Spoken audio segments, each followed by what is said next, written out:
If you turned on the news this morning and felt a sense of déjà vu, don't be alarmed. You haven't traveled back to 2020, but the images outside the window are frighteningly similar. Minneapolis is burning again. New York is gridlocked with barricades. The air is once again thick with the acrid smoke of burning flags and tear gas. Right now, America is experiencing perhaps its most acute moment of civil confrontation in the last 5 years. What started as a police operation has spiraled into a national crisis in less than 24 hours. At the center of this hurricane is one death, one video, and two completely different worlds looking at that video and seeing opposite things. For some, it is the neutralization of a domestic terrorist. For others, it is the cold-blooded murder of an activist. We aren't just going to read you the headlines today. We are going to break down the anatomy of this explosion. How did a single bullet fired by an immigration agent in Minnesota bring the White House to the brink of war with its own states? And why is the ghost of George Floyd walking the streets of America again? Let's transport ourselves to Minneapolis, a city that hasn't fully healed the scars from 5 years ago. It was Tuesday, midday. The neighborhood is home to a large community of Somali immigrants. This specific city became the epicenter of the White House's new strategy. Just a day earlier, the head of the Department of Homeland Security, Kristi Noem, made a loud announcement. 2,000 federal agents had been deployed to the state. But these weren't just desk clerks processing paperwork. Reports indicate the deployment included BORTAC, the Border Patrol Tactical Unit, essentially the special forces of the Immigration Service, trained for high-risk raids and usually deployed against cartels, not suburban neighborhoods. The goal was the largest sweep of undocumented immigrants in the history of the northern United States, dubbed Operation Northern Shield. Locals described the atmosphere in the city as martial law. ICE agents in heavy tactical gear, tinted SUVs without license plates, mass document checks. You could cut the tension with a knife. And then, at the intersection of 34th and Portland, the inevitable happened.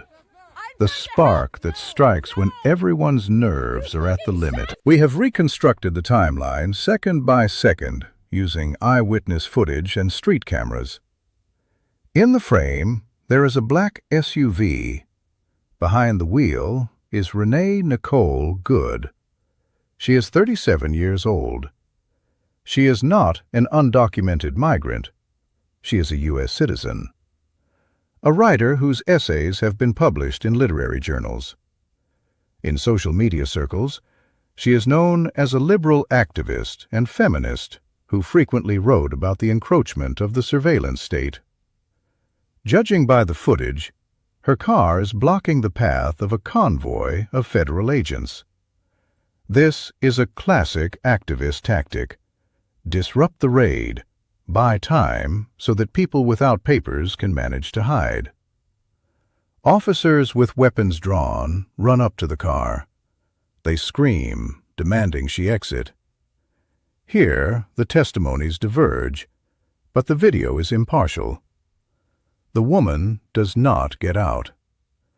At some moment, the SUV lurches backward.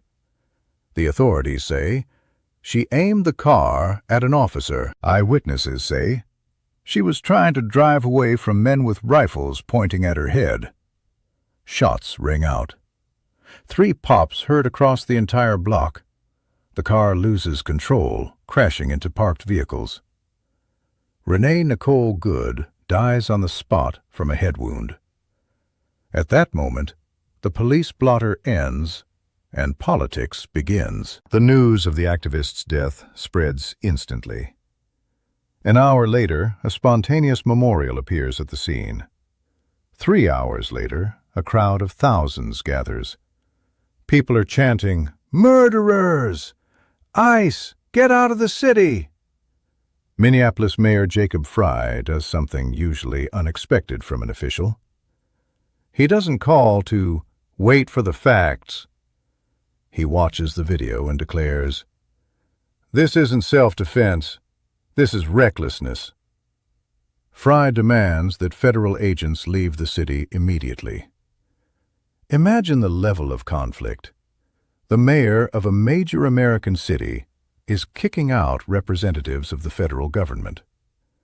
By nightfall, the protest radicalizes. Rocks and bottles fly at agents.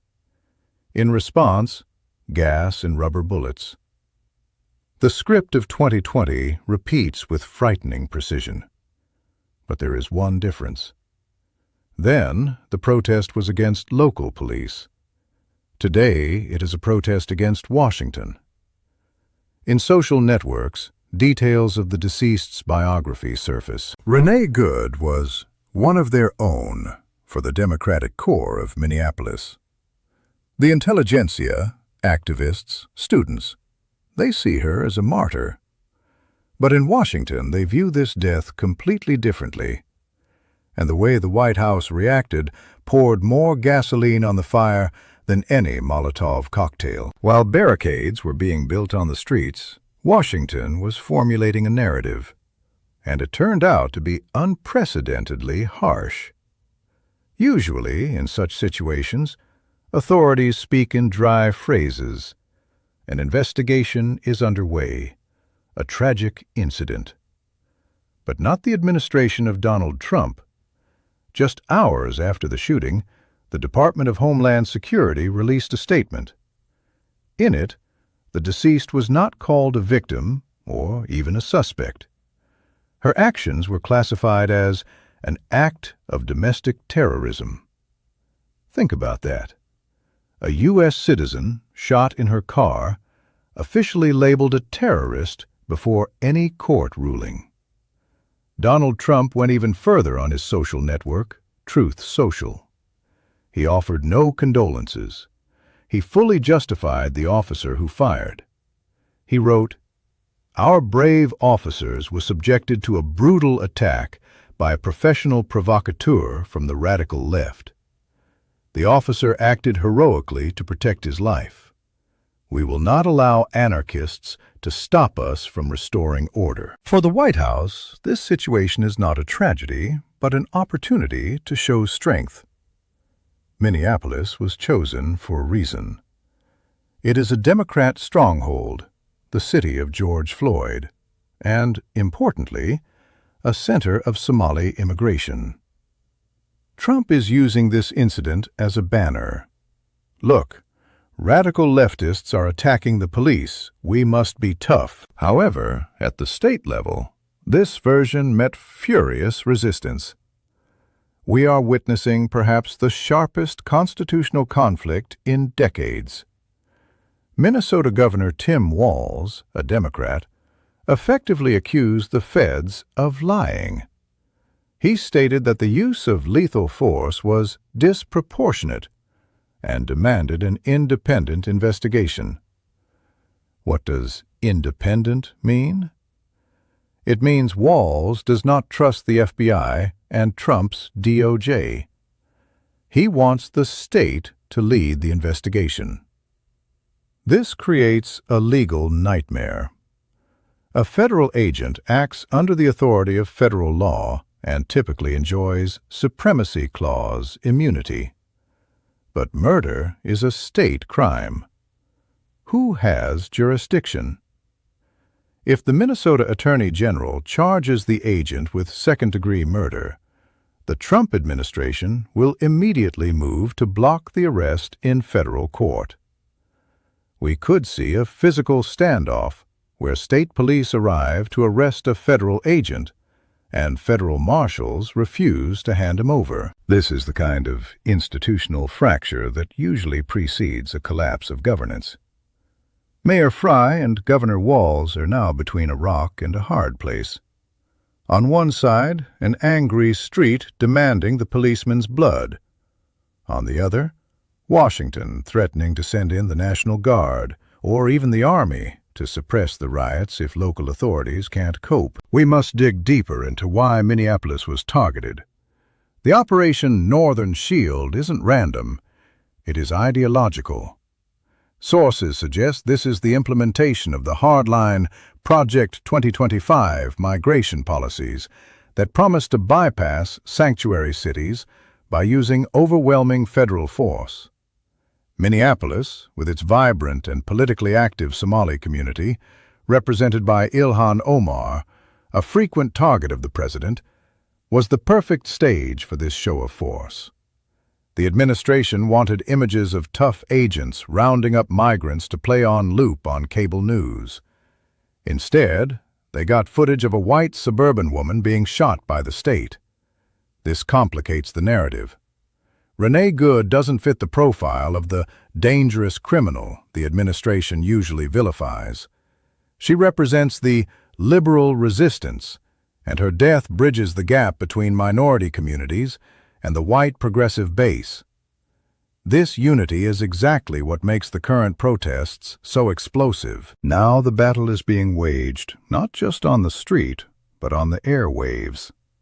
Fox News plays footage where the SUV jerks toward the officer under headlines like, "Attack on Law and Order," looping the 3 seconds of movement while cutting the context of the heavily armed squad surrounding her.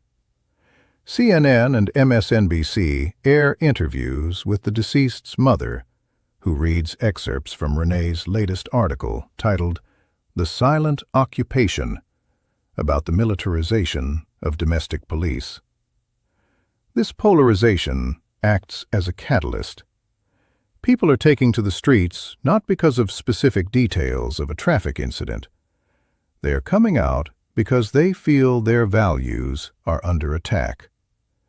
And the geography of the protest confirms this. This is no longer just a local Minnesota story. If Washington hoped that harsh rhetoric would extinguish the flames, they miscalculated.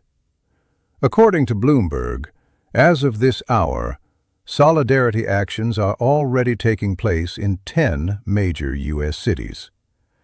In New York, thousands of people are marching to the ICE headquarters in Manhattan. Slogans ring out. No raids, no killings. In Oakland and San Francisco, highways are blocked. California, traditionally opposed to Trump, is rising up. Chicago, Portland, Seattle, the picture is the same everywhere. Young people, BLM activists, human rights defenders are taking to the streets. This is no longer just a protest against one gunshot. It is accumulated anger against the entire migration policy of the new administration, against mass deportations, against family separations, against the militarization of police. And here lies a crucial connection that many mainstream outlets are missing. Look at the signs in the crowd in Brooklyn. Hands off Latin America. Imperialism abroad equals fascism at home. Why are they linking Minneapolis to Venezuela? Because these events are happening simultaneously. Just yesterday, news broke of the U.S. seizing a tanker and announcing plans to establish a trusteeship over Venezuela to control its oil. The protesters see a direct line between the foreign policy of seizing resources by force and the domestic policy of seizing people by force. They argue that the same mindset that allows the president to declare a sovereign nation incompetent and take its oil is the same mindset that allows federal agents to declare a city lawless and occupy its streets. The militarization of foreign policy is blowing back onto American soil. The tactics used by BORTAC agents in Minneapolis, unmarked vehicles, overwhelming force, lack of accountability, are tactics honed in foreign interventions and border wars, now applied to American citizens in American cities. We also need to shine a light on the terrifying legal reality that makes this situation fundamentally different from local police misconduct. When a city cop steps out of line, there's a clear path to accountability, however flawed. But federal agents operate in a legal black hole. The Supreme Court, over the last decade, has gutted the ability of citizens to sue federal officers for constitutional violations, dismantling what is known as Bivens claims. This means that even if a court finds that the shooting of Renee Good was unjustified, her family might be completely barred from suing the agent or the agency in civil court. This effectively grants federal shock troops a level of impunity that rivals the secret police of authoritarian regimes. They know this. The agents on the ground know they are virtually untouchable. And this sense of invincibility is what emboldens them to use lethal force in crowded neighborhoods without hesitation. It turns the badge into a shield of absolute immunity, shattering the foundational American promise that no one is above the law. And while the left mobilizes in the streets, a darker force is gathering in the shadows.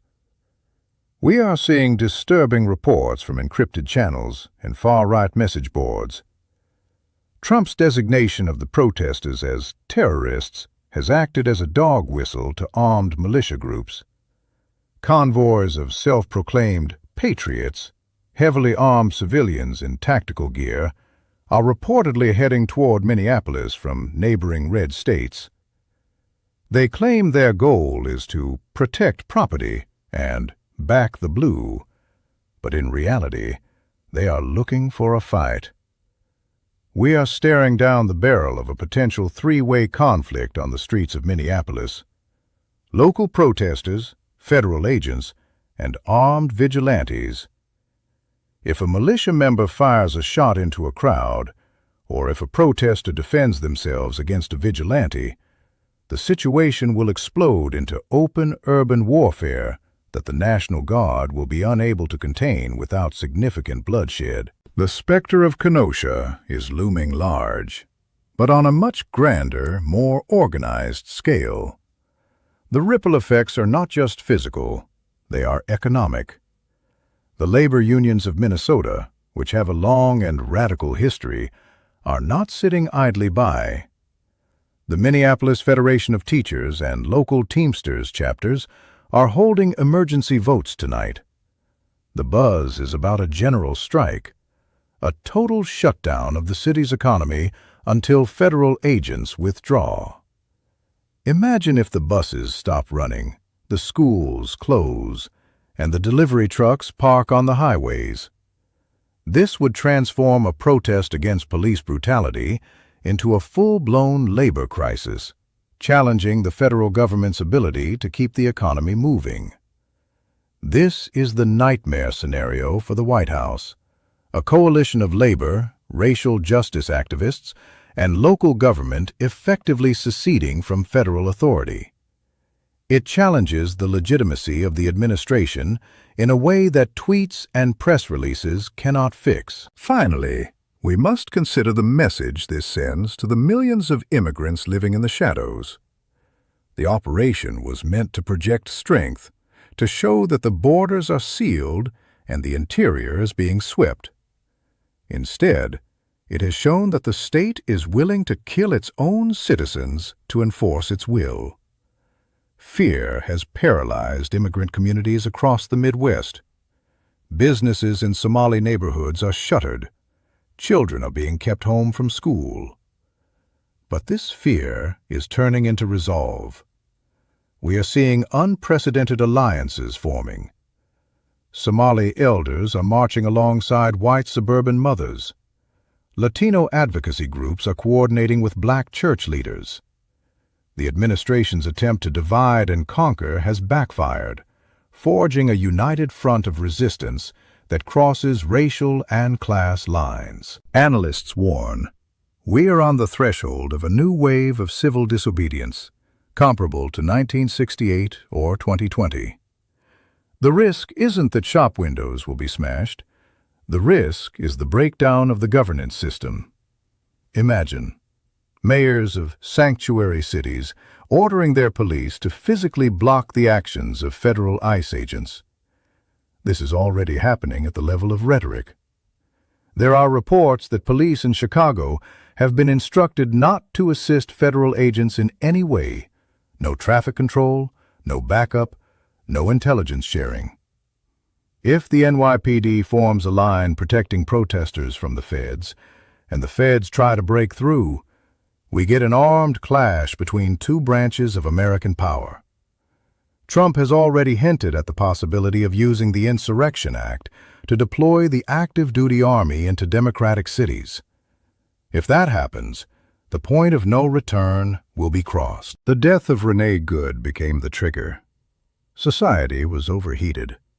Economic problems, high inflation, a housing crisis, and deep political division.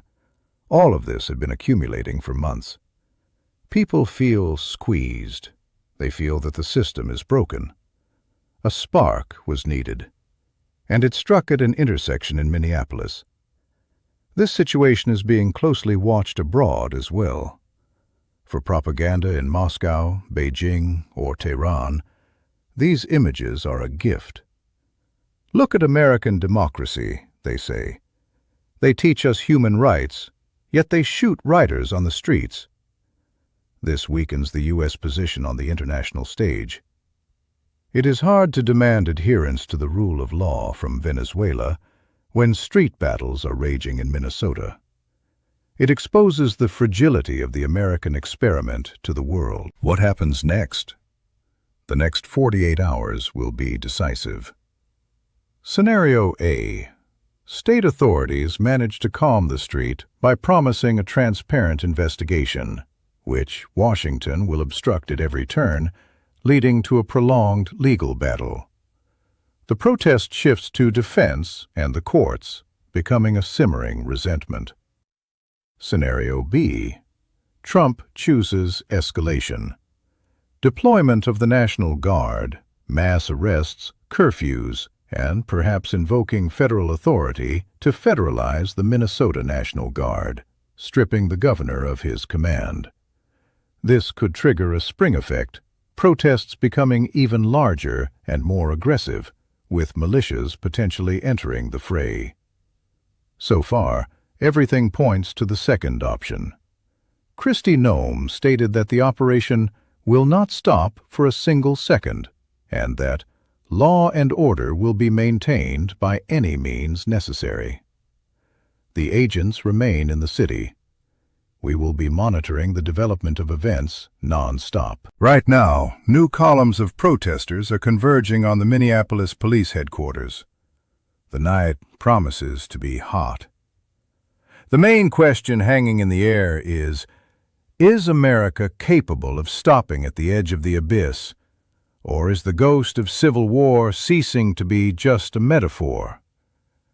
Stay safe, keep watching, and don't fall for provocations.